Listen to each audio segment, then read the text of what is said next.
কোরআন এবং সুন্নাহ মোতাবেক হয়, সে অনুযায়ী যেন আমাদেরকে আমল করার তৌফিক দান করেন। আমি আপনাদের সামনে যে আয়াতটি তেলাওয়াত করেছি, এই আয়াতটা হলো কোরআন কারীমের সূরা লোকমানের 13তম আয়াত। এবার বলেন তো দেখি সূরার নাম কি বলছি? সূরা লোকমান। আয়াত নম্বর কত? 13। সূরা লোকমান আয়াত নম্বর 13। কোরআনুল কারীমে আল্লাহ সুবহানাহু ওয়া তাআলা তার এত অগণিত লক্ষাধিক নবী, এই লক্ষাধিক নবীর মাঝে মাত্র 25 বা 27 জনের নাম উল্লেখ করেছেন। মাত্র 25 বা 27 জনের নাম উল্লেখ করেছেন, বাকিদের নামে নেই। অথচ লোকমান কে সেই মহান ব্যক্তি যার নাম একটা সূরা আছে? শুধু সূরা না, তার নামটা আল্লাহ তাআলা কোরআন কারীমে একাধিকবার উল্লেখ করেছেন। শুধু নামটা উল্লেখ করেন নাই, সে যেই আলোচনা করেছে, তার ছেলেকে যে উপদেশ দিয়েছে সেটা উল্লেখ করেছেন। তাহলে এর মানে আমরা কি বুঝলাম? এই লোকমান হাকিম অবশ্যই আল্লাহ তাআলার কাছে অতি প্রিয় ব্যক্তি ছিলেন, অতি দামি ব্যক্তি ছিলেন। কোরআন কারীমে আল্লাহ সুবহানাহু ওয়া তাআলা অনেক সাহাবীর নামও উল্লেখ করেন। লক্ষাধিক সাহাবী, শুধুমাত্র একজন সাহাবীর নাম কোরআন কারীমে আছে, আর কোনো সাহাবীর নামে নেই। 4 খলিফার নাম কোরআন কারীমে নেই। কত কত দামি সাহাবায়ে কেরামের নাম কোরআন কারীমে নেই। শুধুমাত্র একজন সাহাবী, তার নাম যায়েদ রাদিয়াল্লাহু আনহু, তার নাম কোরআন কারীমে উল্লেখ করা আছে।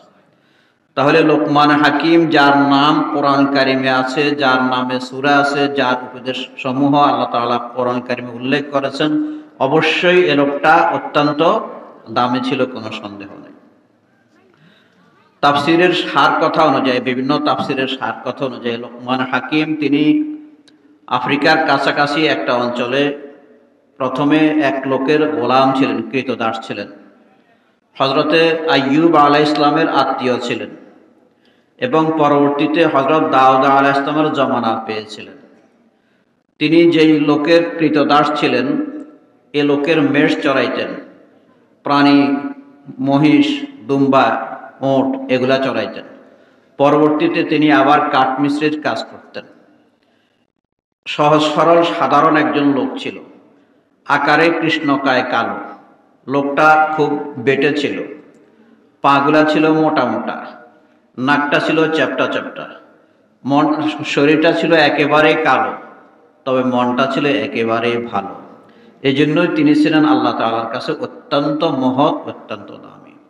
বোঝা গেছে আল্লাহ তাআলার কাছে শরীরের অঙ্গ প্রত্যঙ্গের কোনো দাম নাই। ইন্না আক্রামাকুম ইনদাল্লাহি আতকাকুম, নিশ্চয় তোমাদের মাঝে সম্মানিত লোক ওই ব্যক্তি যে আল্লাহকে অধিক ভয় করে, যে অত্যাধিক পরেজগার, সে আল্লাহর কাছে প্রিয়, আল্লাহর কাছে দামি। সাহাবায়ে কেরামের মাঝে বেলালে হাবশী রাদিয়াল্লাহু আনহু কৃষ্ণকায় কালো, দেখতে সুন্দর ছিল না, গোলাম ছিল। দাম কত তার, কত দাম! প্রিয় নবী সাল্লাল্লাহু আলাইহি ওয়াসাল্লাম বলেন, আমি যখন জান্নাতে প্রবেশ করব, আবু দাউদ শরীফের হাদিস, যে আমার ডান পাশে আবু বকর, বাম পাশে ওমর, আর আমার সামনে আমার বেলাল থাকবে। সুবহানাল্লাহ! তাহলে কৃষ্ণকায় কালো আকৃতিতে, অথচ আল্লাহর কাছে অনেক দামে ছিল। তাহলে দামটা হবে আমাদের আমলের, দামটা হবে আমাদের কর্মতৎপরতার। গা সুন্দর খালাতো ভাই, এটার কোনো দাম আল্লাহর কাছে নাই। আবু লাহাবের আকৃতি ছিল অত্যন্ত সুন্দর, চেহারা এত ঝলঝল করতো আগুনের মতো, তার নাম আবু লাহাব। যে রাসূল সাল্লাল্লাহু আলাইহি ওয়াসাল্লাম দুনিয়াতে প্রথম আগমন করেছে, প্রথম খুশির সংবাদে যে তার নিজের গোলাম পর্যন্ত আজাদ করে দিয়েছে, এই লোকটা ছিল আবু লাহাব। কিন্তু সে চিরস্থায়ী জাহান্নামী, তার শরীর দিয়ে, অঙ্গ প্রত্যঙ্গ দিয়ে কোনো কাজ আসে নাই। তাহলে বেলালে হাবশী রাদিয়াল্লাহু আনহু যেরকম তাকওয়া পরেজগারির কারণে আল্লাহর কাছে অনেক দামি, যেই কোনো লোক যখনই তাকওয়া পরেজগারি অবলম্বন করবে, আল্লাহর কাছে সে অনেক দামি হবে। বলছিলাম লোকমান হাকিমের কথা। সে ছিল কৃষ্ণকায় কালো, আকারে সুন্দর ছিল না, এক লোকের গোলাম ছিল। কিন্তু সে যখন মেষ চড়ানোর জন্য যাইতো, তার সাথে আরো যারা রাখাল ছিল মেষ চড়াইতো, এদেরকে নিয়ে বসি কথাগুলো আলোচনা করত। তার কথাগুলো এত দামি ছিল, এত সুন্দর ছিল, মানুষ শুধু শুনতেই মন চাইতো, শোনার জন্য আসতো। আল্লাহ তাআলা নিজেই বলেন, ওয়ালাকাদ আতাইনা লুকমানাল হিকমাতা নিশকুর লিল্লাহ, যে আমি নিজে তাকে হিকমত দান করেছি। আল্লাহ তাআলা নিজে বলেন, আমি নিজে তাকে হিকমত দান করেছি। হিকমত কি? হিকমতের অনেক ব্যাখ্যার মধ্যে সবচেয়ে সহজ সরল সুন্দর ব্যাখ্যা হলো, আল্লাহ তাআলা বন্দা থেকে যখন যেটা চায়, আল্লাহ তাআলা তার বন্দা থেকে যখন যেটা চায়, বন্দা যদি ওই অনুযায়ী কাজ করতে পারে, বোঝা গেছে সে হিকমত অনুযায়ী কাজ করছে। নামাজের সময় হয়েছে, মাগরিবের নামাজের সময়, মুয়াজ্জিন বলতেছে হাইয়া আলাস সালাহ হাইয়া আলাল ফালাহ, তাহলে এই সময় আল্লাহ তাআলা চাইতেছে কি, বান্দা মসজিদের দিকে আসিয়া নামাজটা পড়ো। এই সময়ে যে আল্লাহর বিধানটা বাস্তবায়ন করেছে, নামাজ পড়েছে সঠিকভাবে, এ বোঝা গেছে সে এই হিকমতটা পাইছে। আরেকজন মসজিদে আসার তৌফিক হয় নাই, সে মনে করেছে কাস্টমার এসেছে, এখন লাভ আমি যা কামাই করতে পারি, তাহলে এই জিনিসটা পায় নাই। আল্লাহ তাআলা বলেন, আমি নিজে লোকমানকে হিকমত দান করেছি। লোকমান হাকিম, তার কথাগুলো এত দামি ছিল, মানুষ শোনার জন্য আসতো। স্বয়ং আল্লাহ তাআলা তার কথাগুলো কোরআন কারিমে আলোচনা করেছে। তাফসীরের কিতাবে এসেছে, লোকমান হাকিম তার কাছে যখন দূর দূরান্ত থেকে মানুষ এরকম শোনার জন্য আসতো, বিভিন্ন জায়গা থেকে আসতো। একবার এক বিশাল জনসভায় সে বক্তব্য দিচ্ছিল, বক্তৃতা করছিল, এরকম দূর থেকে মানুষ আসছিল, এরকম পিন পতন নীরবতা, মানুষ এরকম খুব মনোযোগ সহকারে শুনছিল তার কথাগুলো। এত সুন্দর বিজ্ঞবচন আলোচনা করছিল, দামি দামি খুব মূল্যবান কথাগুলো। আলোচনা যখন শেষ হলো, তখন এক লোক মাঠের এক পাশে দাঁড়িয়ে বলল যে, লোকমান হাকিম সাহেব, আপনি অনুমতি দিলে আমি আপনাকে একটা কথা জিজ্ঞাসা করব, কিন্তু ভয় লাগে আপনাকে জিজ্ঞাসা করার জন্য, আপনি অনুমতি দিলে জিজ্ঞাসা করব। লোকমান হাকিম সাথে সাথে বলেন, বলতে পারো, নির্ভয়ে বলেন, কোনো সন্দেহ নেই, কোনো অসুবিধা নেই।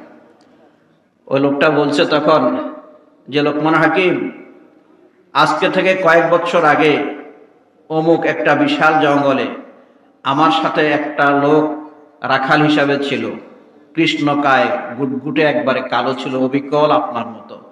তার পা যেরকম মোটা মোটা ছিল, নাকটা যেরকম চ্যাপ্টা ছিল, আকৃতি যেরকম কৃষ্ণকায় কালো ছিল, একবারে আপনি অবিকল তার মতো, কোনো সন্দেহ নেই। আমি মনকে বুঝাইতে পারছি না আপনি কি সে লোক, আর সে লোক হলে আপনি এ পর্যায়ে আসেন কি করে, আর মনকে আমি বুঝাইতে পারছি না, এই জন্য আমি আপনাকে এইটা জিজ্ঞাসা করলাম, আপনি মনে কিছু নেবেন না। আপনাদের জীবনের ছাত্র, ক্লাসমেট, ইয়ারমেট যদি কখনো সচিব হয়, মন্ত্রী হয়, বড় পর্যায়ে পৌঁছে, তখন তার কাছে আগের মতো এরকম ফ্রি কথা বলা যায় না, বলতে একটু চিন্তা করে বলতে হয়। ওই লোকটা বলছে, আপনাকে অবিকল ওরকম মনে হচ্ছে, কিন্তু আমি ভয় পাচ্ছি, আপনি কি সে লোক নাকি অন্য কে? লোকমান হাকিম একবার স্বাভাবিকভাবে বলছে যে, আল্লাহু আকবার, হ্যাঁ আমি সে লোক, আমি সে লোক, কোনো অহংকার নাই, কৃতিত্ব আর বাহাদুরি কিছু নাই, সব কিছুর মালিক একমাত্র আল্লাহ সুবহানাহু। লোকমান হাকিম সাথে সাথে স্বীকার করলেন, আমি সেই লোক। আমাদের দুনিয়ার নিয়ম হলো, কেউ যদি কোনো অর্থ সম্পদের মালিক হই, অথবা কোনো পদের মালিক হই, অথবা কোনো বড় পর্যায়ে পৌঁছি, কেউ সাথে সাথে তার অতীতকে সম্পূর্ণ ভুলে যায়, আত্মীয় স্বজনকে চেনে না, এলাকার মানুষকে আর দাম দেয় না, মূল্যায়ন করে না, নিজের ড্যামকে আর অনেক কিছু হয়ে গেছে এরকম মনে করি না। ইন্নাল্লাহা লা ইউহিব্বু মান কানা মুখতালান ফাখুরা, এই জাতীয় দাম্ভিক অহংকারীকে আল্লাহ তাআলা কখনোই পছন্দ করেন না। বিনয়ীকে আল্লাহ পছন্দ করেন। লোকমান হাকিম সাথে সাথে নিজের বিনয় নম্রতা প্রকাশ করে বলেন যে, আল্লাহর শুকর, আমি সে লোকমান হাকিম, এটা আমার কৃতিত্ব আর বাহাদুরের কিছু না। প্রিয় নবী সাল্লাল্লাহু আলাইহি ওয়াসাল্লাম বলেন, মান তাওয়াদা লিল্লাহি রাফাআহুল্লাহ, মান তাওয়াদা লিল্লাহি রাফাআহুল্লাহ, যে ব্যক্তি আল্লাহর সন্তুষ্টির জন্য নিজেকে ছোট মনে করবে, বিনয়ী করবে, স্বয়ং আল্লাহ তাআলা তাকে বড় করে তুলবেন। আল্লাহ তাআলার দায়িত্ব হলো তাকে বড় করে নেওয়া। লোকে যারে বড় বলে বড় সে নয়, আপনাকে বড় বলে বড় সে নয়, আল্লাহ যাকে বড় বলে বড় সে হয়।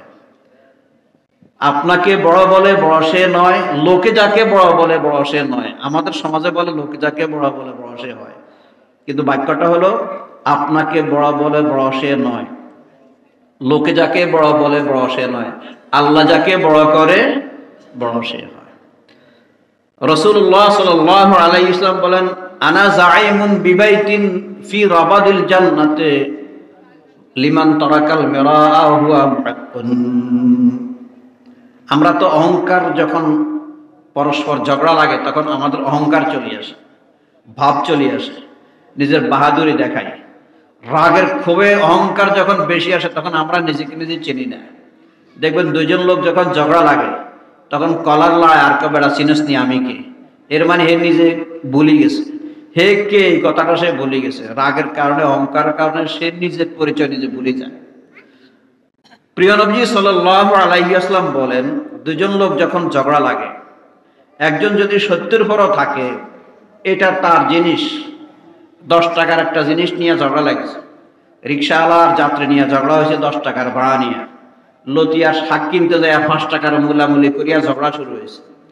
প্রিয় নবী সাল্লাল্লাহু আলাইহি ওয়াসাল্লাম বলেন, এরা যে ঝগড়া করে দুনিয়ারে 10 টাকা 20 টাকা 5 টাকার জন্য, অথচ আমি নবী মুহাম্মদ জাইমুন বিবাইতিন ফি রাবাদিল জান্নাহ, জান্নাতের পাশে একটা সুরম্য রাজপ্রাসাদের দায়িত্ব নিলাম ওই লোকের জন্য। লিমান তারাকাল মিরাআ হুয়া মুহিক্কুন, যে পাওনাদার হওয়া সত্ত্বেও, সত্যবাদী হওয়া সত্ত্বেও এই ঝগড়াটাকে পরিত্যাগ করেছে। দেখছেন, সামান্য কিছুর জন্য আমরা আখিরাতকে নষ্ট করি, অথচ এই সামান্য একটু ছেড়ে দিলে আমার দুনিয়াতেও লাভ হইতো, আখিরাতেও কি হইতো, লাভ হইতো। তাহলে অহংকার করা এটা মানুষের জন্য শোভনীয় নয়। আমরা কিসের অহংকার করি? পদের অহংকার করি, ক্ষমতার অহংকার করি, টাকা পয়সার অহংকার করি, সৌন্দর্যের অহংকার করি, বয়সের অহংকার করি। বাচ্চার বয়স যখন 10 বছর থাকে, একই ক্লাসে পড়ে, তখন বয়স কত কমাইতে পারে এটা হলো তার অহংকার বিষয়। 2টা ক্লাস 3-তে পড়ে, একটা আরেকটা জিজ্ঞাসা করে তোমার বয়স কত? 10 বছর। দেখছো নি আমার বয়স 9 বছর, আমি তোমার সাথে পড়ি, আমি তোমার থেকে 1 বছর বয়স্ক। এই বয়সে বয়স যত কমায় তত অহংকার করে। এই 2টা বাচ্চার বয়স, এখন 2জন দাদা হয়েছে, একজন বয়স 79 বছর, একজন বয়স 80 বছর। এবার যখন ঝগড়া লাগছে, বেড়া তুই আর তো ছোট, তুই এগুলা কি বুঝস, আমি তোর থেকে বড়। একই লোক এখন বয়সের অহংকারী শুরু করছে। মানুষের এটা স্বভাব, যে কোনো কিছুর অহংকার করা। বিগত সালে অহংকার করিয়া, ক্ষমতা দেখায়া 40 বছরের টার্গেট নিয়ে বলছে না যে আমরা আছি, আমরা পালাবো না, আমরা আছি, খেলা হবে।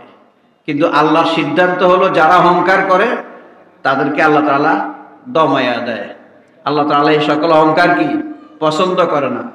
জনগণ চেয়েছে পদত্যাগ, আল্লাহকে শুধু পদত্যাগ নয়, এত অহংকার করছে দেশের থেকে ত্যাগ করতে হবে, দেশ ত্যাগ, দেশ ত্যাগ। এটা কি কারণ হয়েছে? অহংকার কারণ হয়েছে। তাহলে অহংকার ছাড়তে রাজি আছি তো ইনশাআল্লাহ। বিনয়ী, বিনয়ী। প্রিয় নবী সাল্লাল্লাহু আলাইহি ওয়াসাল্লাম তিনি হলেন আশরাফুল মাখলুকাত, সকল মানুষের মাঝে শ্রেষ্ঠ হলেন আম্বিয়ায়ে কেরাম। সকল আম্বিয়ায়ে কেরামের মাঝে সর্বশ্রেষ্ঠ হলো বিশ্বনবী মুহাম্মদুর রাসূলুল্লাহ সাল্লাল্লাহু আলাইহি ওয়াসাল্লাম। স্বয়ং আল্লাহ তাআলার পরে যার মর্যাদা, মাঝখান দিয়া তৃতীয় জন নাই, আরেকজন কোন নবী নাই, যার সমানের মর্যাদায় দুনিয়ার কোন মানুষ, দুনিয়ার কোন নবী রাসূল পৌঁছতে পারে নাই। তিনি হলেন দুনিয়ার সবচেয়ে বেশি বিনয়ী, বেশি নম্র। প্রিয় নবীর আখলাক ছিল এরকম, কোন সাহাবীর দিকে আড়া চোখেও তাকাইতেন না, তাকাইলে পুরা তাকাইতেন। ওই সাহাবী মুসাফা করলে যতক্ষণ হাত রাখতো ততক্ষণ ধরে রাখতেন, যাতে করে নিজেকে ছোট মনে করতেন। ওই সাহাবীর মনে যেন কোনো এরকম মনে না আসে যে উনি নিজেকে বড় মনে করে। এটা ছিল প্রিয় নবীর সম্মান আখলাক। নিজেকে এত ছোট করতেন। ঘরে ছিলেন প্রিয় নবী সাল্লাল্লাহু আলাইহি ওয়াসাল্লাম, কয়েকজন ইহুদি এসে ঘরের বাহির থেকে বলল আসসালামু আলাইক, অন্য রাওয়ায়াত আছে আসসালামু আলাইকুম। আসসালামু, আসসালামু কয় আসসালামু আলাইক, মানে আপনার মৃত্যু হোক, আপনার মরণ হোক। এই কারণে সমাজের ভিতরে অনেক মানুষ সালাম দিলে আমরা জবাব লই না। বাংলা ভাষায় যে সালাম দেয়, দন্তাস্বর পরে ল যদি ভালো করে উচ্চারণ না হয় অর্থটা খুব খারাপ হয়ে যায়। তো ওই লোকটা বলতেছে, ইহুদি ওরা বলতেছে আসসালামু আলাইক, মানে আপনার মৃত্যু হোক, আপনার মরণ হোক, আপনি ক্ষতিগ্রস্ত হন। প্রিয় নবী সাল্লাল্লাহু আলাইহি ওয়াসাল্লাম ঘর থেকে সুস্পষ্ট শুনেছেন। তিনি শুধু উত্তরে বললেন ওয়া আলাইকুম, তোমাদের উপর, আর কিছু বলেন নাই। রাগ করিয়া বদদোয়া, অভিশাপ এই জাতীয় কিছু বলেন নাই। কিন্তু উম্মুল মুমিনিন আয়েশা রাদিয়াল্লাহু আনহা ঘরে ছিলেন, নিজেকে কন্ট্রোল করতে পারেন নাই। তিনি বললেন, আরে তোমাদের উপর আল্লাহর অভিশাপ পড়ো, তোমাদের উপর আল্লাহর গজব পড়ো। হযরত আয়েশা রাদিয়াল্লাহু আনহা রাসূলুল্লাহ সাল্লাল্লাহু আলাইহি ওয়াসাল্লামের পক্ষে বলছেন। কিন্তু প্রিয় নবীজি ইহুদিদেরকে রাগ করলেন না, রাগ করলেন আয়েশা রাদিয়াল্লাহু আনহাকে। বলে, আয়েশা থামো, থামো। আয়েশা বলতেছেন, আওয়ালাম তাসমা মা ক্বালু, তারা আপনাকে যে জঘন্য কথাটা বলেছে আপনি শুনেন নাই? প্রিয় নবীজি বলেন, আওয়ালাম তাসমাই মা কুলতু, আমি যেটা বলেছি তুমি সেটা শোনো নাই? আমি তো বলেছি ওয়ালাইকুম, এতটুকু এনাফ, যথেষ্ট। তারা বলছে আমার ক্ষতি হোক, আমার মৃত্যু হোক, আমার সমস্যা হোক, আমি বলছি তোমাদের উপরে, এতটুকু, আমি এর বেশি আর বলি না। এরপরে বলেন, আয়েশা শোনো, উরফুকি, মানুষের সাথে কোমল আচরণ করো, নরম আচরণ করো। ইন্নার রিফকা লা ইয়াকুনু ফি শাইইন ইল্লা সানাহু ওয়া লা ইউনসাউ মিন শাইইন ইল্লা শানাহু। কোমলতা, ভদ্রতা, নম্রতা, নিজেকে ছোট মনে করা ব্যক্তির জীবনে এমন একটি মহৎ গুণ, যার জীবনের সাথে এটা জড়িত হবে তার জীবনকে সুন্দর করে দিবে। আর যার জীবন থেকে এই মহৎ গুণটা ছিনিয়ে নেওয়া হবে, এটা চলে যাবে যার জীবন থেকে, তার জীবনটা ক্ষতিগ্রস্ত হবে, শেষ হবে। যত যুবক ভাই, স্কুল কলেজ মাদ্রাসার ছাত্র, যারা জীবনে যারা এই গুণটা অর্জন করতে পারে যে কারোর সাথে নিজের দাম্ভিকতা দেখাবো না, অহংকার প্রদর্শন করবো না, নিজেকে ছোট মনে করব, মানুষের সাথে সুন্দর আচরণ করব, আপনার জীবনে কোনোদিন অভাব হবে না। অভিজ্ঞতার কথা পরীক্ষা করে দেখেন, আপনার গ্রহণযোগ্যতা কিরকম বাড়ায় পরীক্ষা করে দেখেন। মূলত এটা হলো ইসলামের সৌন্দর্য, ইসলামের এটা গুণ, মহৎ গুণ। বলছিলাম, প্রিয় নবী সাল্লাল্লাহু আলাইহি ওয়াসাল্লাম নিজেকে সবচেয়ে ছোট মনে করেছেন, বিনয় করেছেন। প্রিয় নবীজিকে সবচেয়ে মহান, সবচেয়ে বড় পদের মালিক বানিয়ে দিয়েছেন কে? আল্লাহ। সকল নবীদের শিরোমণি, সাইয়্যিদুল মুরসালিন, হাঁটার সময় আকাশের মেঘ ছায়া দিত যাকে, যার গায়ের থেকে মেশকের সুঘ্রাণ ছড়াতো, গাছের ডালগুলো যাকে নত হয়ে সালাম দিত, যার সাথে পাথর কথা বলতো, তার মর্যাদা কতটুকু ছিল, যার প্রতি একবার দর্শে পড়লে আল্লাহ তাআলা স্বয়ং তার প্রতি 10 বার রহমত বর্ষণ করেন, সাল্লাল্লাহু আলাইহি ওয়াসাল্লাম।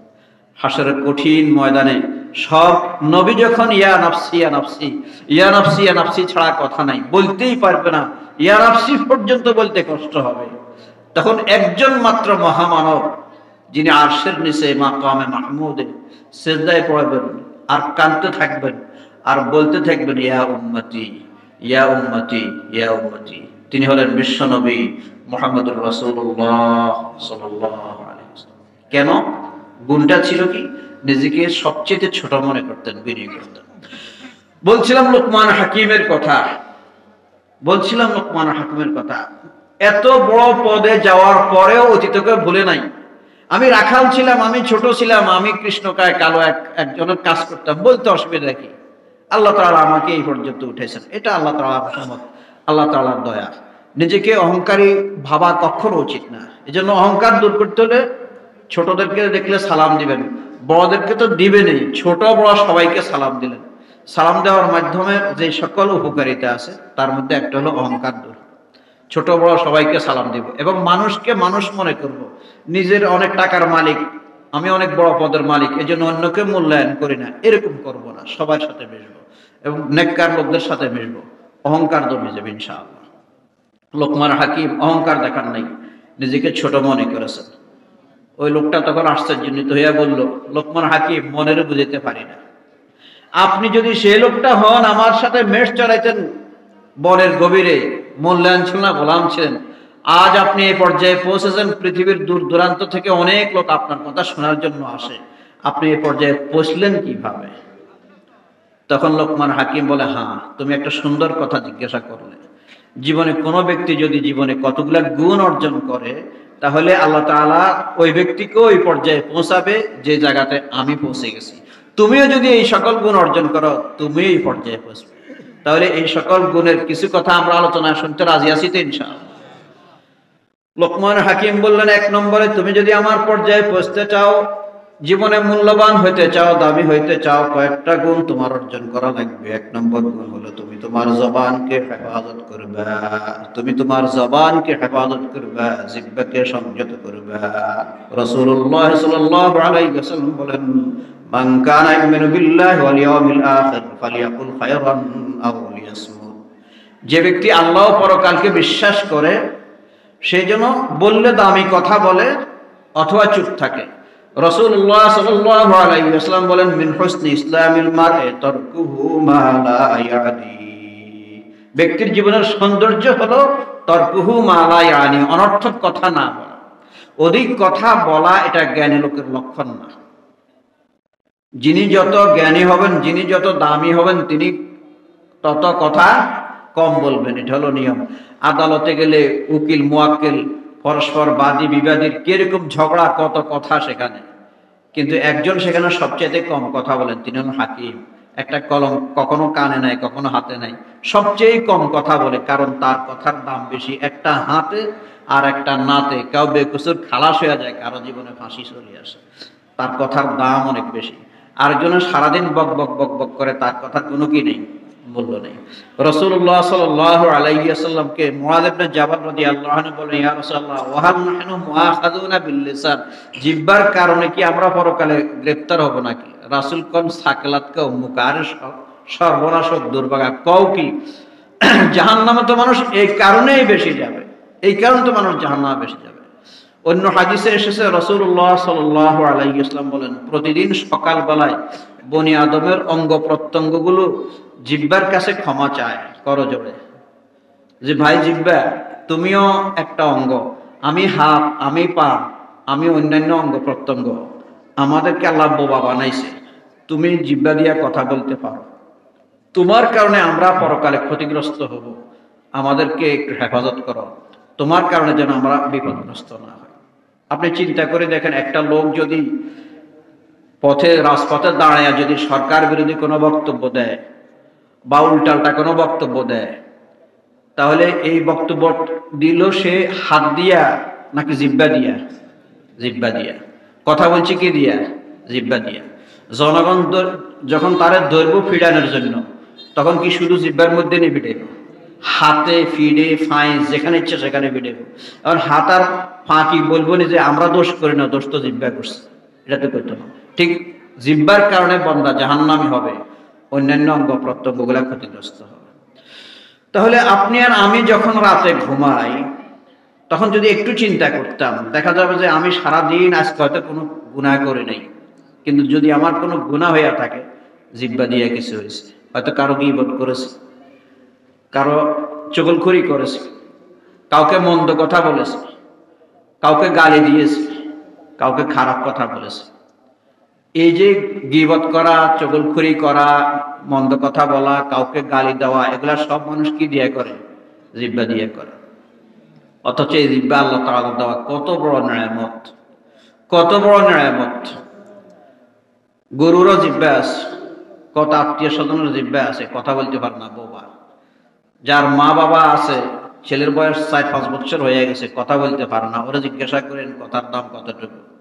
আল্লাহর কাছে মান্নত করে, আল্লাহ জায়গা জমি সব মান্নত করে দিয়ে দিব কাউকে, যদি আমার বাচ্চাটা কথা বলতে পারে। এই জিহ্বার জন্য আল্লাহর কাছে হিসাব দেওয়া লাগবে নি? লাগবে। তাহলে জিহ্বার আমরা কোন কাজে খরচ করি? গীবত বুঝেননি? গীবত, গীবত মানে হলো কোনো ভাইয়ের অনুপস্থিতিতে এমন কথা আলোচনা করা যেটা শুনলে তার মনে কষ্ট আসে। কোনো ভাইয়ের অনুপস্থিতিতে এমন কথা আলোচনা করা যেটা শুনলে তার মনে কষ্ট আসে। এটা তো চায়ের দোকানে বসলে 1 নম্বর কাজ হচ্ছে গীবত করা। হোটেলে কয়েকজনে একত্রে বসলে 1 নম্বর কাজ হয় গীবত করা। মা বোনেরা বাড়িতে, ভাবি দেবর ননদ, ভাবির ননদ, শাশুড়ি, আত্মীয় স্বজন মহিলারা একত্রে বসলে 1 নম্বর কাজ হচ্ছে গীবত করা। কোন বাড়িতে কোন মহিলার কি হয়েছে, কার স্বামীর সাথে কার দাম্পত্য জীবনে কোন সমস্যা হয়েছে। দোকানে বসলে তো আমাদের দেশের জনগণ এত বেশি রাজনীতি বুঝে, সাদ্দাম বসে এমন রাজনীতি বুঝে না, খালেদা হাসিনা তো গণারে বাইরে, মানে এত বেশি আলোচনা করে লাগে উনি একবারে সবকিছু বুঝে, আসলে কিচ্ছু না, আসলে কিচ্ছু না, এমন ছুটান ছুটে জিম্বা। তাহলে গীবত করা কিন্তু কবিরা গুনাহ।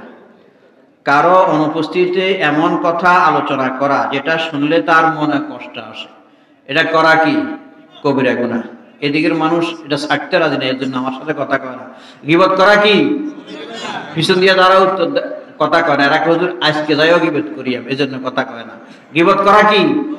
কবিরা গুনাহ। আচ্ছা আমরা করি, তো আমার সাথে একটু কথা কয়। কবিরা গুনাহ, মারাত্মক গুনাহ এটা। এবং এটা আমাদের সচরাচর। আমি নামাজ না পড়া কবিরা গুনাহ, রোজা না রাখা কবিরা গুনাহ, কিন্তু এগুলা এমন কবিরা গুনাহ যে কবিরা গুনাহ থেকে আমি যখন বুঝ আসবো তখন আমি তওবা করতে পারবো, আল্লাহর কাছে তওবা করলে আল্লাহ মাফ করে দেব। গীবত এমন একটা কবিরা গুনাহ যেটার থেকে সাধারণত মানুষের তওবা নসিব হয় না। কেন হয় না? আপনি গীবত করে যার ক্ষতি করছেন তার থেকেও মাপ চাইতে হইব। গীবত করে আল্লাহর কাছেও মাপ চাইতে হইব, যার ক্ষতি করছেন তার কাছেও মাপ চাইতে হইব। এটা খুব কঠিন জিনিস। এই জন্য জিহ্বা দিয়েছেন আল্লাহ তাআলা, কথা বলার শক্তি দিয়েছেন।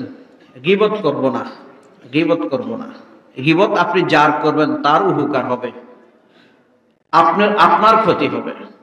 কোরআনুল কারীম আল্লাহ সুবহানাহু ওয়া তাআলা সূরা হুজুরাতে বলেন, ওয়ালা ইয়াগতাব বা'দুকুম বিবা'দিন ওয়ালা ইয়াগতাব বা'দুকুম বিবা'দিন আইয়ুহিব্বু আহাদুকুম আন ইয়াকুলা লাহমা আখিহি মাইতান ফাকারিহতুমুহ।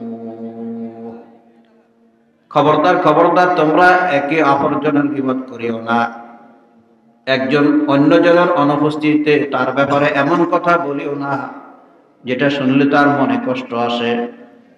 আইয়ুহিব্বু আহাদুকুম আন ইয়াকুলা লাহমা আখিহি, তোমাদের কোন লোক কি চায় তার মৃত ভাইয়ের গোশত খাওয়ার জন্য?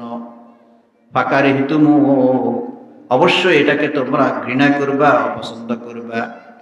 কোরআন কারীমের প্রত্যেকটা কথায় সূক্ষ্ম সূক্ষ্ম ইঙ্গিত আছে। মুসাব্বা, মুসাব্বা বিহি, বালাগাত, ফাসাহাত সব মিলিয়ে তাফসীর করলে কত সূক্ষ্ম কথা বেরিয়ে যাবে এখান থেকে। আল্লাহ তাআলা বলছে গীবত করাটা কিরকম? মৃত ভাইয়ের গোশত খাওয়ার মতো। এখন মনে করেন আপনাদের এই লামচর জামে মসজিদের সামনে জানাজার নামাজ পড়ানোর জন্য একটা লাশ এখানে আনা হলো। লাশ আনা হলো কি জন্য? জানাজার নামাজ পড়ার জন্য। জানাজার নামাজ পড়ার জন্য এলাকার অনেক মানুষ আসে, তার আত্মীয় স্বজন আসে, দূরের আশেপাশের মানুষ আসে, ভালো মানুষ আসে, খারাপ মানুষ আসে, নামাজি আসে, বেনামাজি আসে। অনেক মদখোরও জানাজার নামাজ পড়ার জন্য আসে, অনেক জুয়াচোরও জানাজার নামাজ পড়ার জন্য আসে। এলাকার মানুষ হিসাবে, আত্মীয় হিসাবে আসে। আচ্ছা, এবার বলেন, একটা লাশ মসজিদের সামনে আনা হলো জানাজার নামাজ পড়ানোর জন্য, সকলে সেখানে উপস্থিত। এমন সময় একজন লোক যাকে অনেকে ভালো মনে করত, এ লোকটা এসে ওই জানাজার সেখানে ওই লাশের কফিন উপরের কাপড়টা একটু সরাইয়া এক কামড় দিয়া এক টুকরা গোশত মুখে নিয়ে সকলের সামনে চাবানো শুরু করছে। এক কামড় দিয়া লাশের থেকে গোশত কদ্দুর চাবানো শুরু করছে। এবার আমি বলতাম না, আপনারা লামচরের মানুষ বলেন এই লোকটার ব্যাপারে আপনারা কি মন্তব্য করবেন যে মরা লাশের থেকে গোশত চাবাই খাইছে? আপনারা বলেন, তারা আপনারা কি বলবেন? কথা কথা, হ্যাঁ, পাগল বলবেন। আর কি? লুজ, 49, স্ক্রু ডিলার, মাথা খারাপ, 49 বায়ু, তার ছেঁড়া, যাই, এগুলোই তো বলবেন। এই লোকটারে ঘরে গেলে জায়গা দিবনি। যুব সমাজ যারা আছে এরা তো সেখানে হাত পাতারে বাঁধিয়া সেখানে উত্তম মধ্যম মেহমানদারি শুরু করতে নয়। বাইর ঘরে গেলে বউ জায়গা দিবনি, বউ কবর সর্বনাশ। এই লোকটা মরা ভাইয়ের গোশত কাছে চাবাই খাইছে, আমারও তো বাজারের মূলার মতো শেষ করে দেবে চাবাইয়া, ঘরে জায়গা দিবনি, জীবনও দিত। এর সবাই ভাই বোন আত্মীয় স্বজন মিলে কি করবো? হাত পা বাঁধিয়া কো পাবনা হেমায়ত করে নিয়ে রাখো, জায়গা দিত না। এর কারণে মা বাবা সবাই অপমানিত হবে। তার দোষটা ছিল কি? মরা ভাইয়ের গোশত চাবাই খাইছে। এটা সমাজে এমন একটা ঘৃণিত কাজ, যে কাজটা সমাজের কোনো পাগল করবে না। আপনাদের সমাজে মানুষ সব জায়গায় ভালো আছে, খারাপ আছে। অনেক মানুষ আছে সুদের কারবার করে, যেটা হারাম। অনেক মানুষ আছে মদ খায়, যেটা হারাম।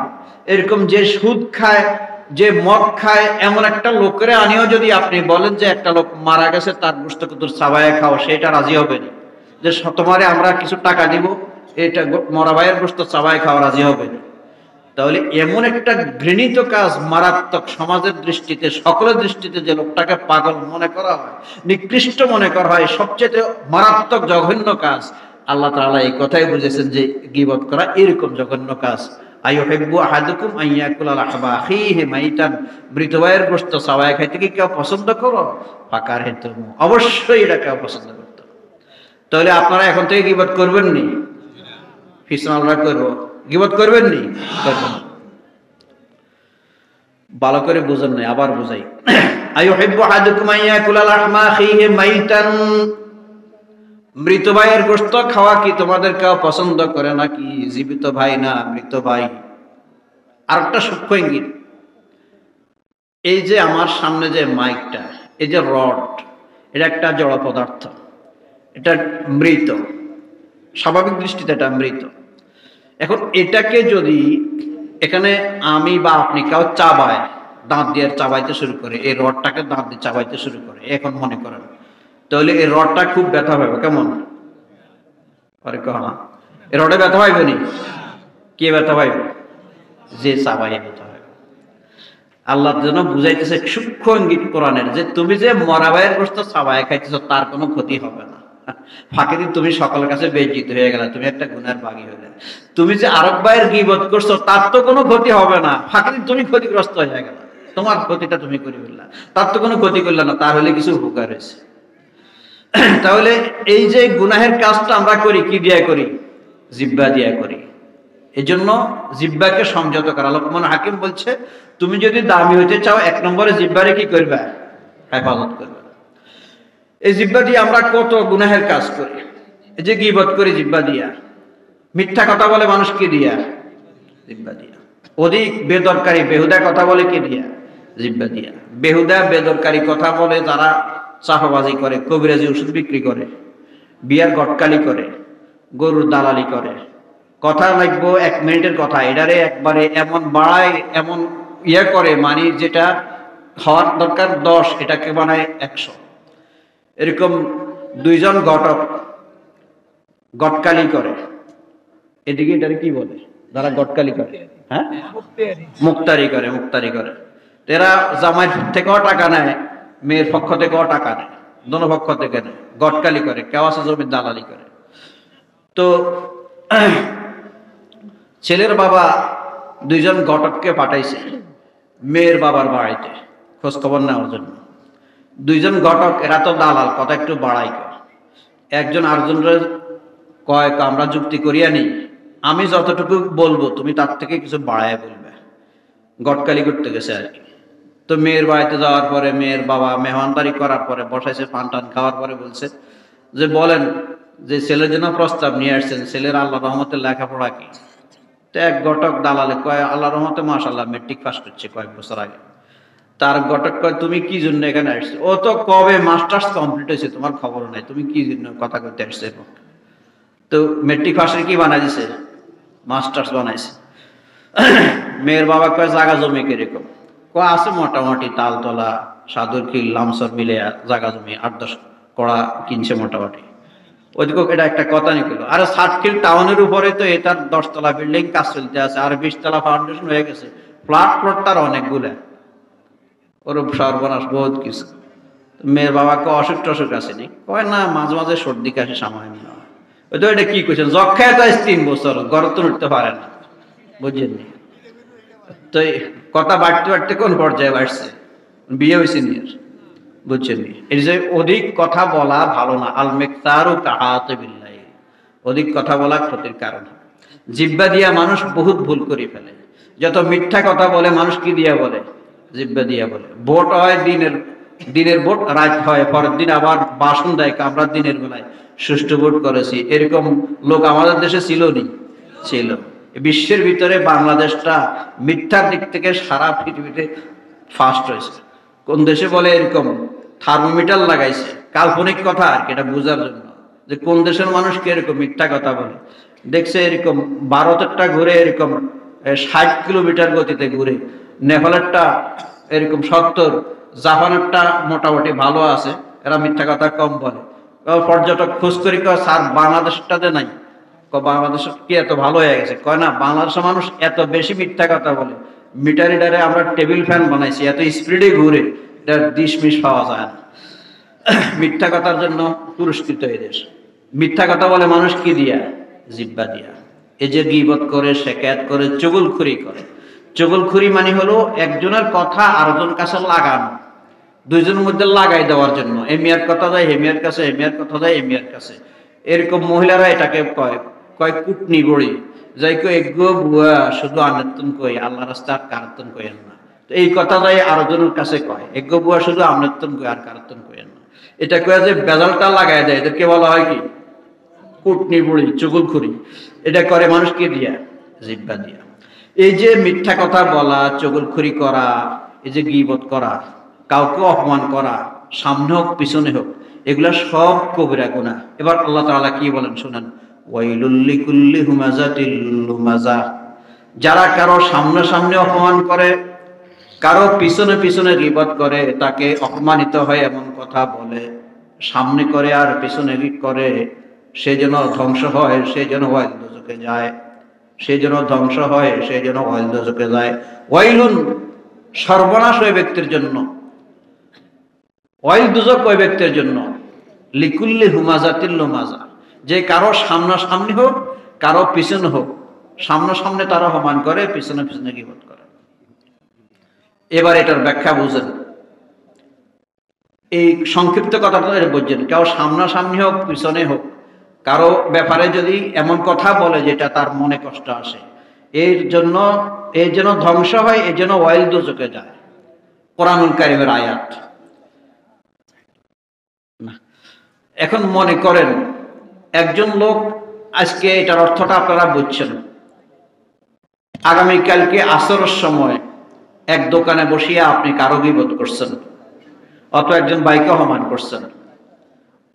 এরপরে আপনি মাগরিবের নামাজে আসছেন, মাগরিবের নামাজে আসি, নামাজে যখন দাঁড়াইছেন, এখন ইমাম সাহেব এই আয়াতটা পড়তেছে, ওয়াইলুল লিকুল্লি হুমাযাতিল লুমাযা।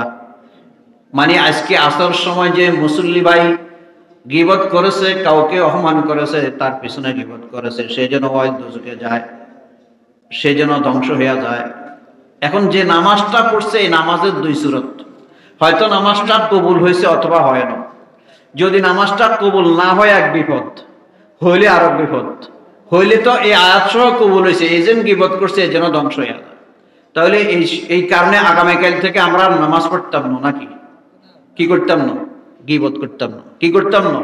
গীবত করতাম না। কথা আমার সামনে মূলগুলা রয়ে গেছে, ভূমিকাতে রয়ে গেছে। এখনো বলতেছিলাম, লোকমান হাকিম বলতেছে, তুমি যদি দামি হইতে চাও, এক নম্বরে জিহ্বাকে কি করবা? হেফাজত করবা। জিহ্বাকে হেফাজত করবা গীবত, শিকায়ত থেকে, মিথ্যা কথা থেকে, পরনিন্দা থেকে। এই জিহ্বারে আমি কি কাজে লাগাবো? রাসূলুল্লাহ সাল্লাল্লাহু আলাইহি ওয়াসাল্লাম বলেন, মান ক্বালা ফি ইয়াওমিন সুবহানাল্লাহি বিহামদিহি মিআতা মাররাতিন হাত্তাত আনহু খাতায়াহু আলাউ কানা মিসলু যাবাদিল বাহর।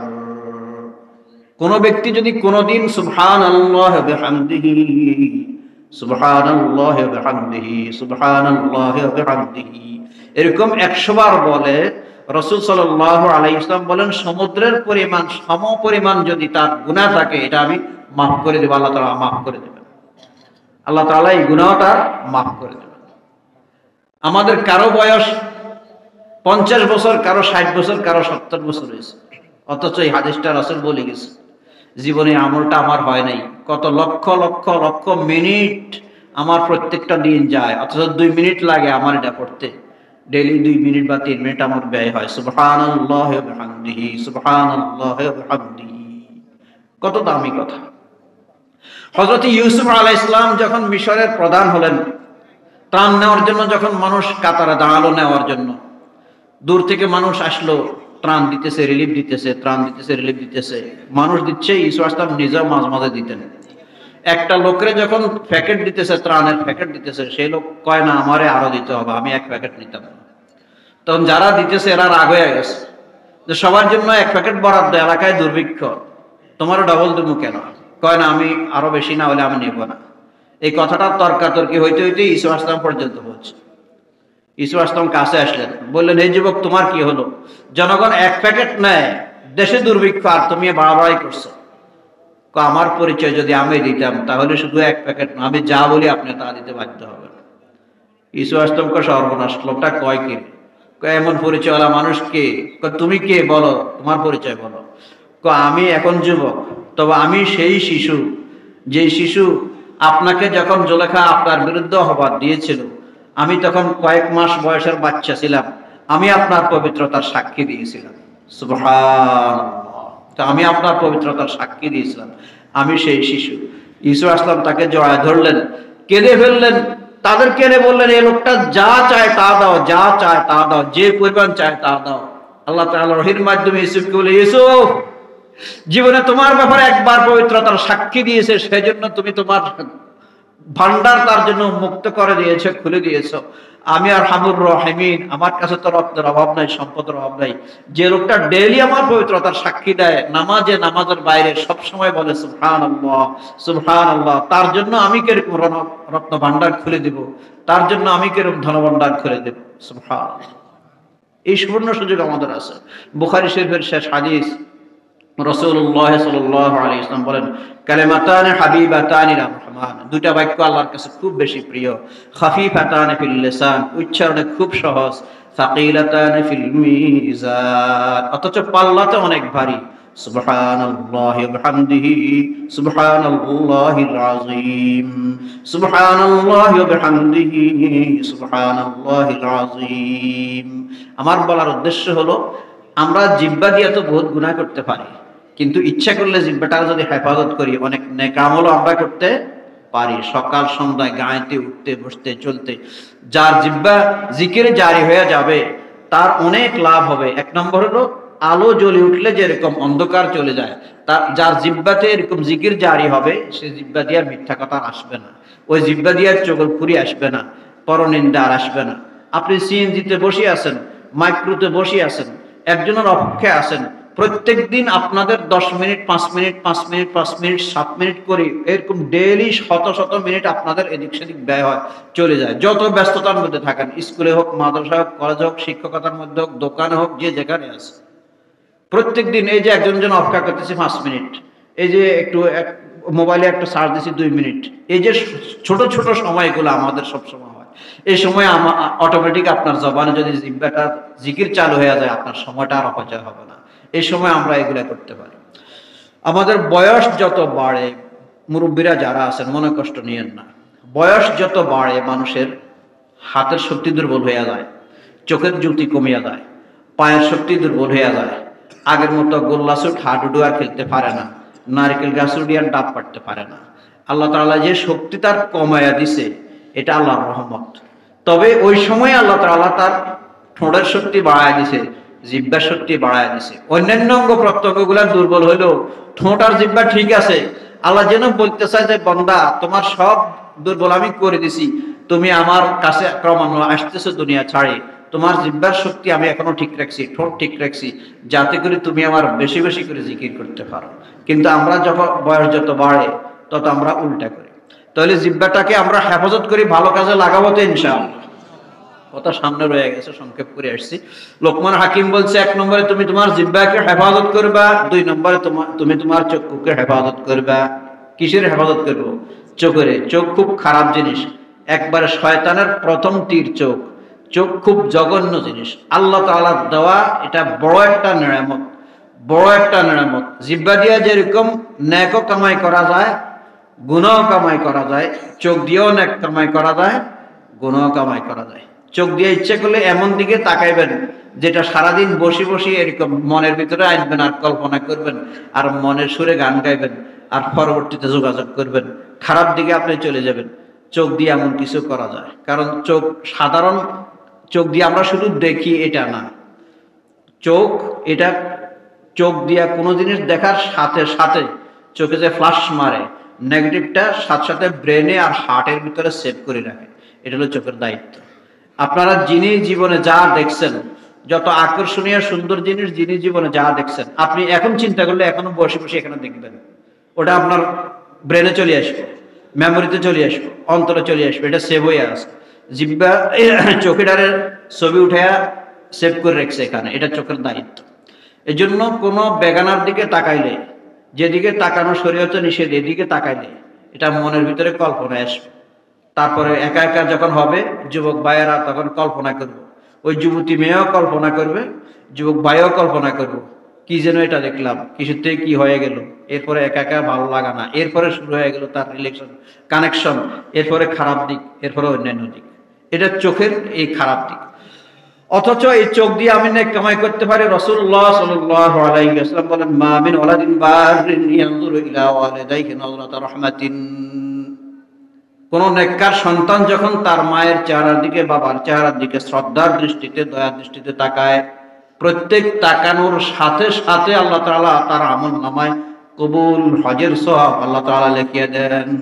সুবহানাল্লাহ। মায়ের চেহারার দিকে, বাবার চেহারার দিকে, এই হাদিসটা যখন পড়াইছি তখন ছাত্রদের কাছেও আশ্চর্য মনে হয়েছে, এরকম সওয়াব। এর হাদিসের পরে রাসূল যখন বলছেন, সাহাবায়ে কেরামের কাছে আশ্চর্য মনে হলো। সাহাবায়ে কেরামের মধ্যে একজন দাঁড়ায় বলে, ইয়া রাসূলুল্লাহ, ওয়া ইন নাযারা মিআতা মাররা, যদি 100 বার তাকায়, আল্লাহর রাসূল বলেন, বলো কি তুমি 100 বার আল্লাহু আকবার, 100 বার না, এর থেকে বেশি তাকাইলো আল্লাহ তাআলা এরকম আরো বেশি সওয়াব তার আমলনামায় দিয়ে দিবেন। সুবহানাল্লাহ। এরকম যুবক ভাইয়েরা এখানে যারা আছি, ছাত্ররা যারা আছি, যাদের মা জীবিত আছে, বাবা জীবিত আছে, মায়ের চেহারা দিয়ে কতক্ষণ পরে একবার তাকাবেন, আবার আসবেন, ইচ্ছা করি যে আম্মা ফান লাগবো নি, আবার কতক্ষণ ভান করি আম্মা আপনার কোনো কিছু লাগবো নি, কম্বল আনিয়ে দিতাম নি, আম্মা এরকম চেয়ারটা আনিয়ে দিতাম নি, আম্মা এরকম বাজার যাইতাম নি, আপনার কিছু লাগবো নি, বাবারে যাই এরকম ঘন ঘন বলবেন, আর চোখ দিয়া তাকাবেন, আর মনে মনে করবেন আমি তো কবুল হজের সওয়াব কামাই করতেছি। যাদের মা বাবা আছে, এটা অনেক বড় নিয়ামত, এই সুযোগটা আপনারা গ্রহণ করবেন, চোখ দিয়া এই সুযোগটা গ্রহণ করা। লোকমান হাকিম বলছে, তুমি তোমার চোখের কি করবে? হেফাজত করবে, জবানের হেফাজত, চোখের হেফাজত। লোকমান হাকিম আরো অনেক কথা বলছেন, যে মেহমানদারি করা, আত্মীয় স্বজনের খোঁজ খবর না, এগুলা যা হোক, দুইটা গুণের কথা বলছি, কমপক্ষে দুইটা গুণের কথা বলছি। একটা হলো জবানের হেফাজত করা, একটা হলো চোখের কি করা? হেফাজত করা। যদি একজনও আমল করি, আজকে একজনও যদি আমল করি, তাহলে এই আলোচনাটা সার্থক। বলছিলাম লোকমান হাকিম বলছে, তুমি যদি আমল করো তুমি এই পর্যায়ে পৌঁছবে। লোকমান হাকিম, যার কথাটা আল্লাহ তাআলা স্বয়ং কোরআন কারিমে উল্লেখ করেছেন, যে আয়াতটি আমি আপনাদের সামনে তেলাওয়াত করেছি, 13তম আয়াত, ওয়াইদ ক্বালা লুকমানু লিবনিহি ওয়া হুয়া ইয়াযুহু ইয়া বুনাইয়া লা তুশরিক বিল্লাহ।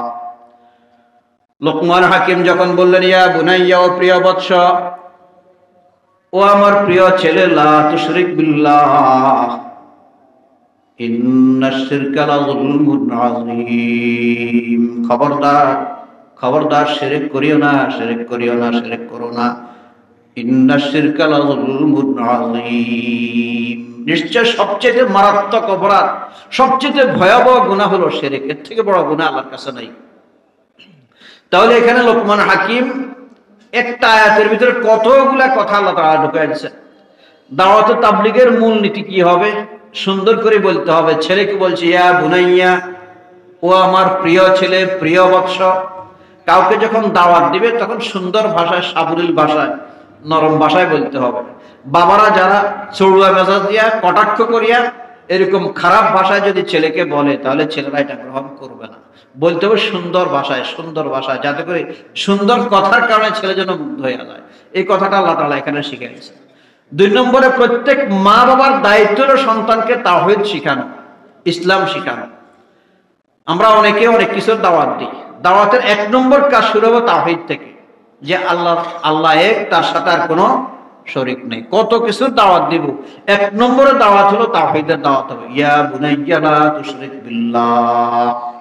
তাহলে এই আয়াতের ভিতরে আমরা কতগুলা কথা শিখলাম। একটা হলো কিভাবে দাওয়াত দিতে হবে, আরেকটা হলো কাকে দাওয়াত দিতে হবে, নিজের ঘর থেকে শুরু করতে হবে, ছেলে সন্তানকে দিয়ে শুরু করতে হবে। কারণ আমি আর আপনি একসময় থাকবো না, একসময় আমাদের পরবর্তী প্রজন্মরা থাকবে, আমাদের ছেলে সন্তান থাকবে।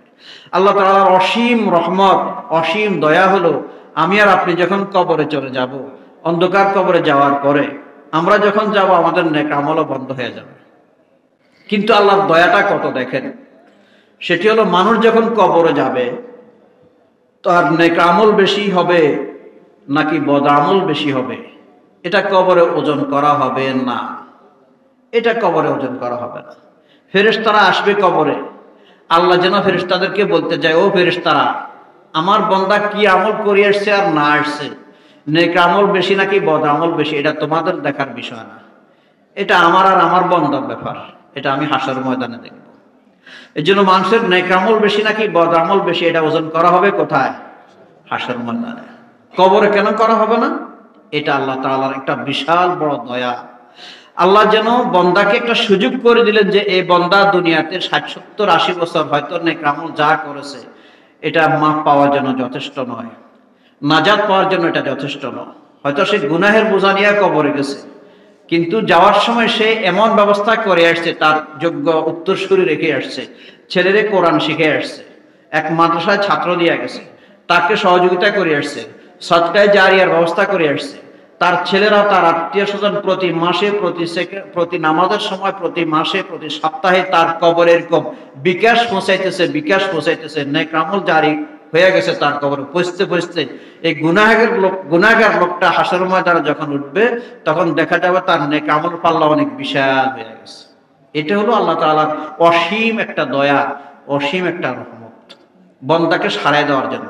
এই জন্য আপনি আর আমি সফল কাম সাকসেস হব তখন যদি আমার বৃদ্ধ জীবন বয়স যখন ঘনিয়ে আসবে, বুকে হাত দিয়া যদি বলতে পারি যে অন্তত আমি মারা যাওয়ার পরে আমার কবরে বিকাশের ব্যবস্থা করার জন্য, সব জারি রাখার জন্য আমি একটা ছেলেকে রাখি আসছি, আমি একটা সন্তান রাখি আসছি, আমি একটা নাতি নাত রাখি আসছি, আমি একটা ছাত্র রাখি আসছি, যে কোরআন তেলাওয়াত করব, যে নামাজ পড়বো, যে ভালো আলোচনা করব, আর আমার কবরে এরকম সওয়াব রেসানি করবো, সওয়াব হোসেন, এরকম একটা ব্যবস্থা আমি চালু করে আসছি, তাহলে আপনার জীবন সার্থক।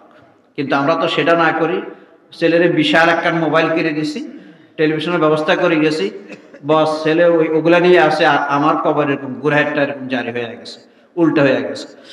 তো বলতেছিলাম লোকমান হাকিম তার ছেলেকে দাওয়াত তাবলীগ করতেছেন, তার ছেলেকে। এই জন্য আমাদের পরবর্তী প্রজন্ম যারা হবে, আমাদের নিজেদের ছেলে হোক, এলাকার ছেলে হোক, এদেরকে আমরা আমাদের পরবর্তীতে যেন এরা আমাদের জন্য কিছু করতে পারে, এরা এরকম ব্যবস্থা করে যাওয়া, এটা আমাদের দায়িত্ব, এটা আমাদের কর্তব্য। ছেলে সন্তানের কারণে মানুষ দুনিয়াতে যেরকম সম্মানিত হয়, আখিরাতেও সম্মানিত হবে। ছেলে সন্তানের কারণে দুনিয়াতে যেরকম অপমানিত হয়, আখিরাতেও কি হবে? অপমানিত হবে। এজন্য আমাদের যে সকল সন্তানদেরকে আমরা রাখি যাচ্ছি, এরা কিন্তু আল্লাহর কাছে আমাদের জবাব দিতে হবে তাদের ব্যাপারে, এরা আমাদের আমানত। এরা যেন দিন শিক্ষা অর্জন করে, যেটা তাদের জন্য ফরজ, এটা প্রত্যেক মা বাবার এটা দায়িত্ব। লোকমান হাকিম সন্তানকে শিখাচ্ছেন এবং কিসের দাওয়াত দিচ্ছেন? লা তুশরিক বিল্লাহ, শিরক করো না, শিরক করো না, শিরক করো না। ইন্নাশ শিরকা লাযুলমুন আযীম, মারাত্মক গুনাহ শিরক, সবচেয়ে বড় গুনাহ। আল্লাহ তাআলা বলেন ইন্নাল্লাহা লা ইয়াগফিরু আন ইউশরাকা বিহি ওয়া ইয়াগফিরু মা দুনা যালিকা লিমান ইয়াশা। এমন মারাত্মক বড় কবিরা গুনাহ এটা, স্বয়ং আল্লাহ ঘোষণা দিয়েছেন তাকিদ সহকারে, দৃঢ়তা সহকারে, লা ইয়াগফিরু আন ইউশরাকা বিহি। আল্লাহ তাআলা সব গুনাহ ইচ্ছা করলে মাফ করবেন, কিন্তু শিরক ক্ষমা করবেন না। যে আল্লাহ আরহামুর রহিমিন, এত দয়ালু, এত দয়াময়, তিনি বলেন যে যেটা মন চায় আমি সেটা ক্ষমা করে দেব, যাকে মন চায় তাকে ক্ষমা করে দেব, কিন্তু আমি শিরক ক্ষমা করব না। এটা কার কথা? স্বয়ং আল্লাহ বলেন ফামান কানা ইয়ারজু লিকা রাব্বিহি ফালইআমাল আমালান সালিহান ওয়া লা ইউশরিক বিইবাদাতি রাব্বিহি আহাদা। যে চায় পরকাল আল্লাহর সাথে সাক্ষাৎ করার জন্য, ফালইআমাল আমালান সালিহান, সে যেন নেক আমল করে, ওয়া লা ইউশরিক বিইবাদাতি রাব্বিহি আহাদা, এবং অবশ্যই আল্লাহর ইবাদতের সাথে কোনো শিরক না করে। কত কঠিন ভাবে পুরো কোরআন কারিমে যদি আপনি রিসার্চ করেন, দেখেন, তাহলে শিরকের ভয়াবহতা নিয়ে যত আলোচনা করা হয়েছে, কোনো গুনাহের ভয়াবহতা নিয়ে এটা আলোচনা করা হয় নাই। আল্লাহ তাআলা বলেন লাইন আশরাকতা লা ইয়াহবাতান্না আমালুক, তার হাবিবকে সরাসরি বলেন, হাবিব আপনাকে বলছি, আপনার মাধ্যমে গোটা দুনিয়ার সবাইকে বলছি, অবশ্যই আল্লাহর ঘোষণা, লাইন আশরাকতা, গোটা জিন্দেগি ইবাদত করার পরে আপনার ইবাদতের ভিতরে যদি সামান্যতম আপনার শিরক পাওয়া যায়, লা ইয়াহবাতান্না আমালুক, আপনি নবী মুহাম্মদকে আমি বলছি, আপনার মাধ্যমে সবাইকে বলছি, গোটা জীবনের সমস্ত আমল কোনো কাজে আসবে না, সব বরবাদ হয়ে যাবে। কত কঠিন গুনাহ হলো এটা। হাসর ময়দানে দুনিয়াতে বিভিন্ন মামলার জন্য বিভিন্ন উকিল আসে, উকিল পক্ষে কথা বলে, কিন্তু কিছু কিছু মামলা হয় এরকম, যাই মামলা এত জঘন্যতম, এটার পক্ষে কোনো উকিলও কাজ করে না, দাঁড়ায় না ইয়েতে, কাঠগড়াতে। শিরক এমন একটা জঘন্য অপরাধ, যার পক্ষ হইয়া কোন নবী রাসূল তার জন্য সুপারিশ করবে না, কেউ করবে না, এত মারাত্মক অপরাধ। প্রশ্ন হলো যে হুজুর, আল্লাহর দয়া এত বেশি, আল্লাহ আরহামুর রহিমিন, শিরক কেন আল্লাহ মাফ করবো না। কেন এটাকে এত মারাত্মক বলছে? এটা আপনারা বাংলাতে বললেও বুঝবেন। শিরক মানে হলো শেয়ার। শিরক মানে হলো শেয়ার, যৌথ উদ্যোগে কোনো কাজ করা, সমন্বয়ের সাথে কোনো কাজ করা, পার্টনারশিপ, একে অপরকে নেওয়া।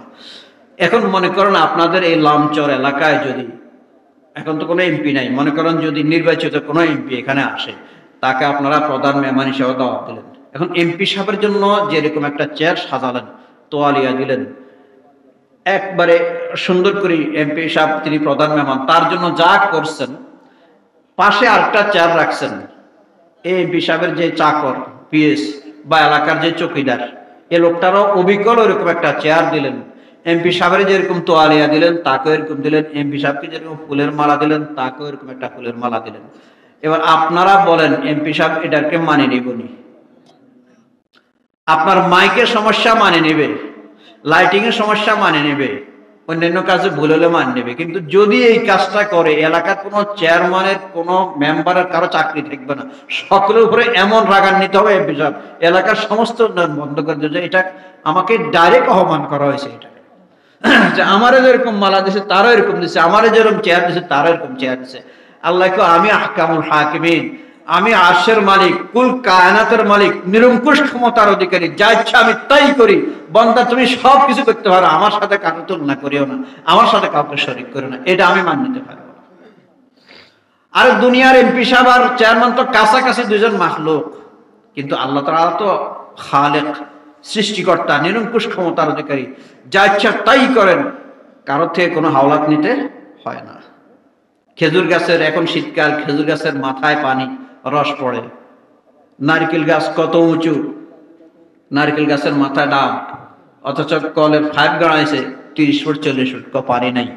এই কাজটা কে করেন? আল্লাহ সুবহানাহু, যা ইচ্ছা তাই করেন। পাহাড়ের ঝর্ণা, পানি নেমে আসে, অথচ নিচে খালে পানি নেই। এই পানি কি উপর উঠেছেন কে? আল্লাহ সুবহানাহু, যা ইচ্ছা তাই করেন। সাগরের ভিতরে স্বচ্ছ পানি, ঘোলাটে পানি, নীল পানি, সাদা পানি, লিকুইড, তরঙ্গ হচ্ছে, ঢেউ হচ্ছে, দুনিয়ার কোনো শক্তি নেই সেখানে নিয়ন্ত্রণ করার জন্য, কিন্তু আল্লাহ তাআলা এটা করেন। যা ইচ্ছা তাই করেন। নিরঙ্কুশ ক্ষমতা একমাত্র মালিক কে? আল্লাহ। আল্লাহকে বান্দা আমি সব কিছুর মালিক, তোর কিডনি দিলাম আমি, হার্ট দিলাম আমি, লিভার দিলাম আমি, অঙ্গ প্রত্যঙ্গ সব কিছু দিলাম আমি। তোমাকে সৃষ্টি করার সময় আমার সাথে কেউ ছিল না, আমার ইবাদতের সময় তুমি আরেকজনের কাছে যাও কেমনে? এটা আল্লাহ মানে নেয় না। এই জন্য কোরআন কারিমে যত নবীদের যত কাহিনী, বিভিন্ন কাহিনীগুলো আমরা কিচ্ছা হিসেবে শুনি, কিন্তু আল্লাহ তাআলা এটাকে শিক্ষণীয় হিসেবে উল্লেখ করেন, যাতে করে আমরা এখান থেকে কিছু শিখি। হযরত জাকারিয়া আলাইহিস সালাম দীর্ঘদিন পর্যন্ত সন্তান হয় না, দীর্ঘ সময় পর্যন্ত সন্তান হয় না। যখন মরিয়মের রুমে ঢুকলেন, কুল্লামা দাখালা আলাইহা জাকারিয়াল মিহরাব ওয়াজাদা ইনদাহা রিজকা। জাকারিয়ার রুমে, জাকারিয়া আলাইহিস সালাম যখন মরিয়মের রুমে প্রবেশ করলেন, দেখলেন সেখানে বিভিন্ন ফল। জাকারিয়া আলাইহিস সালাম বৃদ্ধ হয়ে গেছেন, বয়স 100 বছর কাছাকাছি, নিজের কোনো সন্তান নেই। আন্না লাকি হাযা, মরিয়ম তোমার সামনে এত ফল কোত্থেকে আসছে? এই ফলগুলো তো এখন এই মৌসুমে ধরে না, কোনো গাছও নেই, তোমার কাছে কেমনে আসছে? ক্বালাত হুয়া মিন ইনদিল্লাহ। সাথে সাথে মরিয়ম আলাইহিস সালাম বলেন, এটা আল্লাহর পক্ষ থেকে। হুয়া মিন ইনদিল্লাহ, এটা আল্লাহর পক্ষ থেকে। ইন্নাল্লাহা ইয়ারযুকু মান ইয়াশাউ বিগাইরি হিসাব। আল্লাহ তাআলা যাকে ইচ্ছা তাকেই এরকম বিলা হিসাবে, এরকম অগণিত অসংখ্য, যা ইচ্ছা তাই, যেভাবে ইচ্ছা তাই এভাবে ফল দান করতে পারেন, রিজিক দান করতে পারেন। আল্লাহ তাআলা যা ইচ্ছা তাই করেন।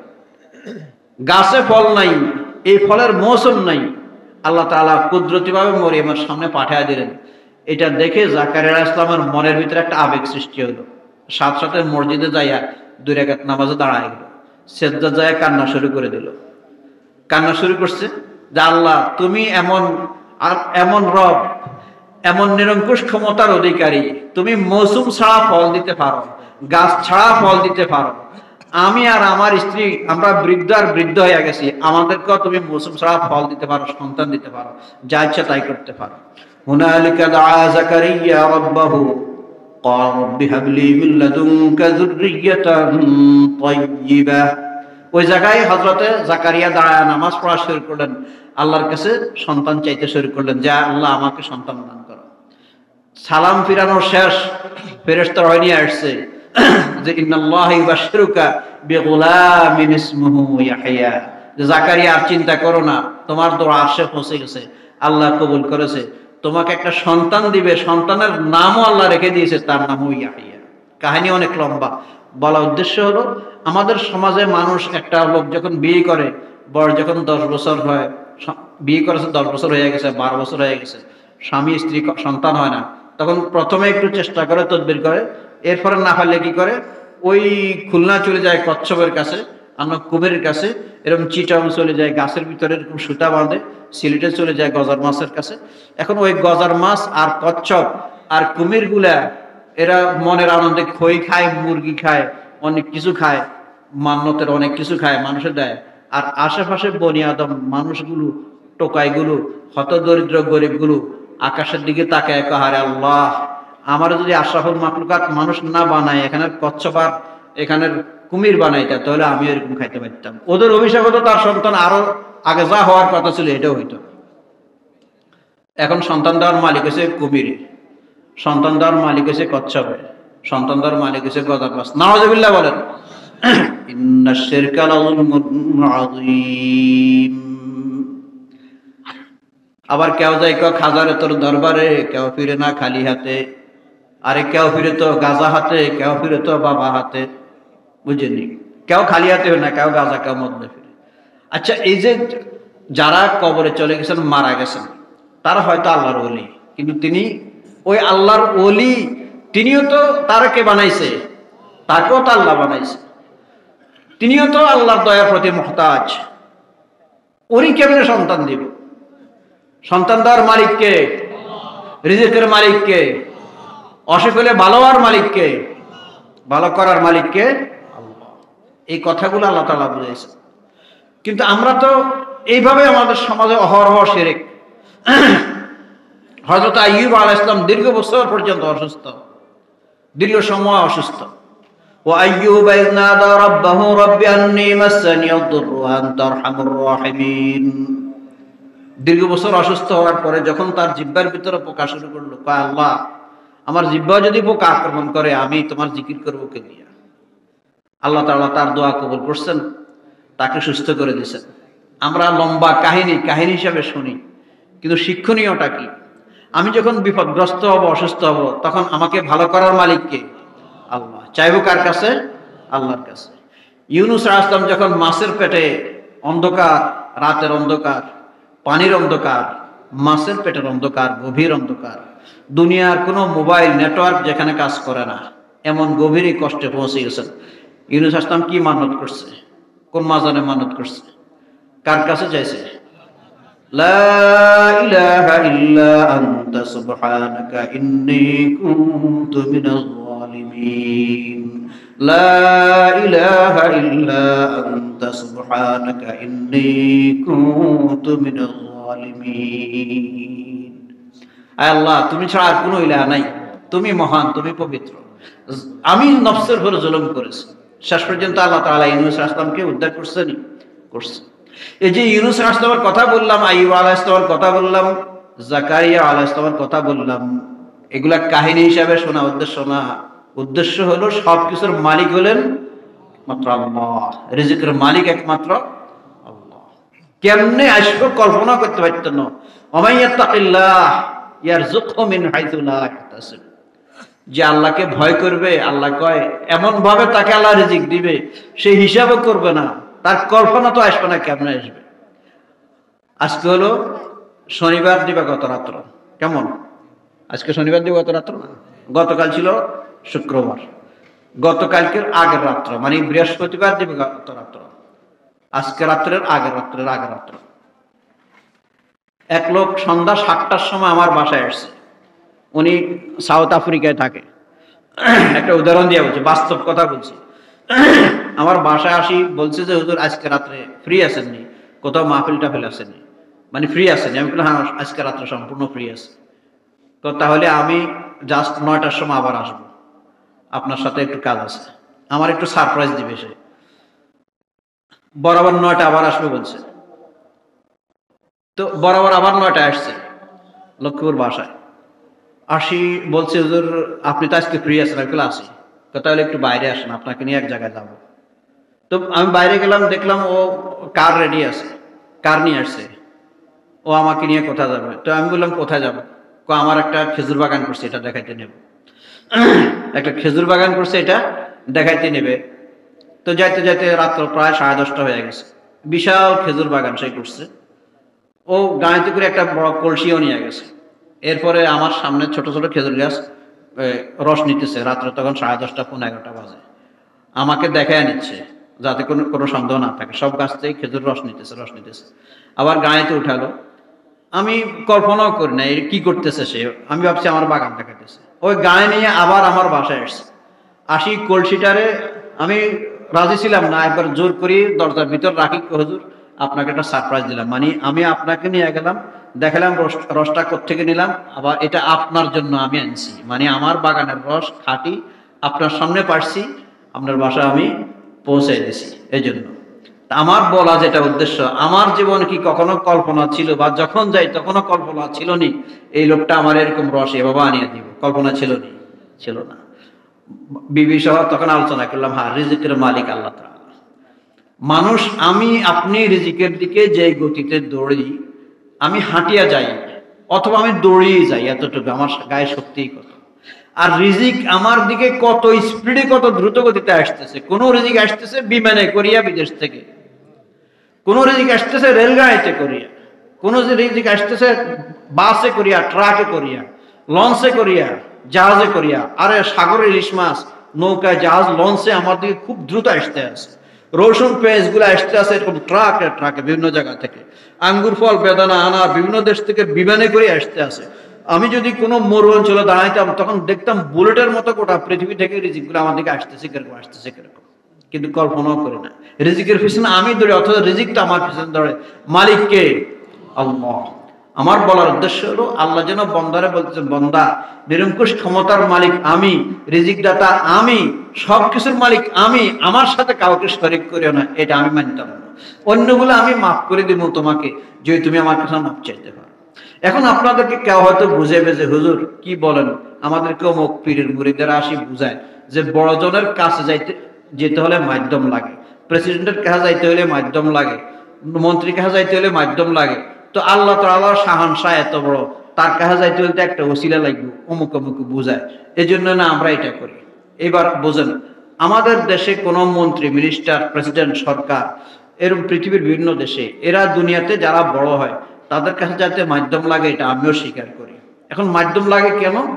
সে তো মাখলুক, সে জানে না আপনি ভালো নাকি আপনি খারাপ, আপনি সরকারি দল না বিরোধী দল, আপনার মনের উদ্দেশ্য ভালো নাকি খারাপ সে জানে না। আপনি দেখা করবেন তারেক জিয়ার সাথে, আপনি দেখা করবেন ইউনূসের সাথে, আপনি দেখা করবেন আর্মি প্রধানের সাথে, আপনি দেখা করবেন বিভিন্ন সংগঠনের দলের সাথে, তারা জানে না আপনি কোন দলের লোক, আপনার উদ্দেশ্য কি, আপনি খারাপ নাকি ভালো, নাকি আপনি সেখানে যায় কোনো অঘটন ঘটাতে পারেন। এই জন্য বিভিন্ন মাধ্যম লাগে, যাদের কাছে যাবেন তারা আপনার ব্যাপারে জানবে, শুনবে, খোঁজ খবর নেবে। তারপরে এখন আপনার কি ধারণা, আল্লাহর ব্যাপারেও কি এই ধারণা যে আল্লাহ আমার আর আপনার ব্যাপারে জানে না, এই জন্য একটা মাধ্যম লাগবে? কি বলেন? আল্লাহর ব্যাপারে এরকম ধারণা নাকি? তাহলে এই যদি ধারণা আসে যে আল্লাহ আমার ব্যাপারে জানা, যদি ইমানে থাকবে। এই জন্য সবকিছু নিরঙ্কুশ ক্ষমতার মালিক আল্লাহ সুবহানাহু ওয়া তাআলা।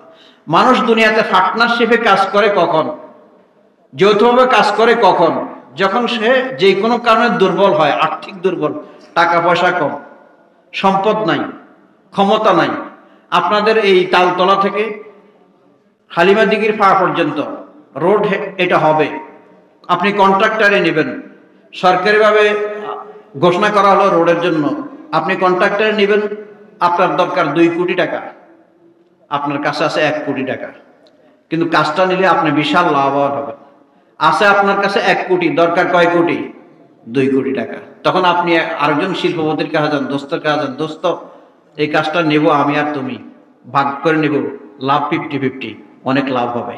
তাহলে আপনি জানেন যে বিশাল লাভ হবে, তারপরেও তার থেকে 1 কোটি টাকা হাওলাত নিছেন কেন? আপনার নিজের নাই, সেজন্য তার থেকে হাওলাত নিছেন।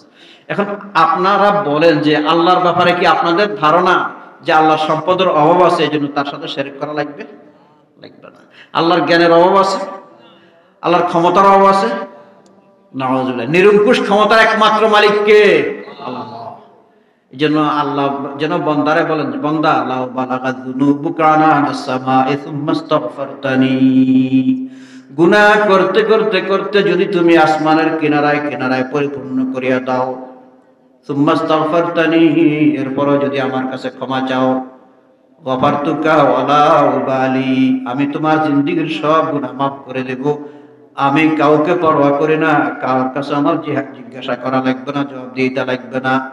কিন্তু বান্দারে যদি তুমি আমার কাছে গুনার মাপ চাও, মাফ করে দেব, সব মাফ করে দেব। শর্ত একটাই, মা লাম তুশরিক বিল্লাহ, যদি আমার সাথে শিরক না করো, শিরক না করো, শিরক না করো। প্রিয় নবীজি সাল্লাল্লাহু আলাইহি ওয়াসাল্লাম যখন মেরাজে গেলেন, তখন 5 ওয়াক্ত নামাজ হাদিয়া হিসেবে পাইলেন, আর সূরা বাকারার শেষ 3 আয়াত পাইলেন, মুসলিম শরীফের হাদিস। আর এটা পাইলেন আল্লাহ তাআলা তার হাবিবকে ডেকে বলেন, হাবিব, আপনার কোন উম্মত যদি শিরকবিহীন অবস্থায় আমার কাছে আসতে পারে, আমি তাকে শেষ পর্যন্ত ক্ষমা করে দেব, আমি তাকে শেষ পর্যন্ত ক্ষমা করে দেব। তাহলে আজকের আলোচনা এখানেই। আমাদের আজকের আলোচনা থেকে আমরা কি শিখলাম? আমরা নেক আমল যাই করি, টুটাফাটা যাই করি, এতটুকু আমাদের আকীদা, বিশ্বাস, আমাদের মালিক একমাত্র আল্লাহ সুবহানাহু ওয়া তাআলা, ইবাদতের যোগ্য একমাত্র আল্লাহ সুবহানাহু ওয়া তাআলা। তার সাথে কোনো কিছুতেই শিরক করা যাবে না, কোনো কিছুতেই শিরক করা যাবে না। অন্যান্য আমলে যদি ত্রুটি হয়, আমরা যদি আল্লাহর কাছে মাপ চাইতে পারি, আশা করি আল্লাহ তাআলা আমাদের ক্ষমা করে দিবেন। কিন্তু শিরক করা যাবে না। ইন্নাশ শিরকা লাযুলমুন আযীম। আল্লাহ সুবহানাহু ওয়া তাআলা আমাদেরকে শিরকবিহীন ইবাদত করার এবং বেদাত মুক্ত আমল করার তৌফিক দান করুন। আমিন। ওয়া আখির দাওয়ানা আনিল হামদুলিল্লাহি রাব্বিল আলামিন।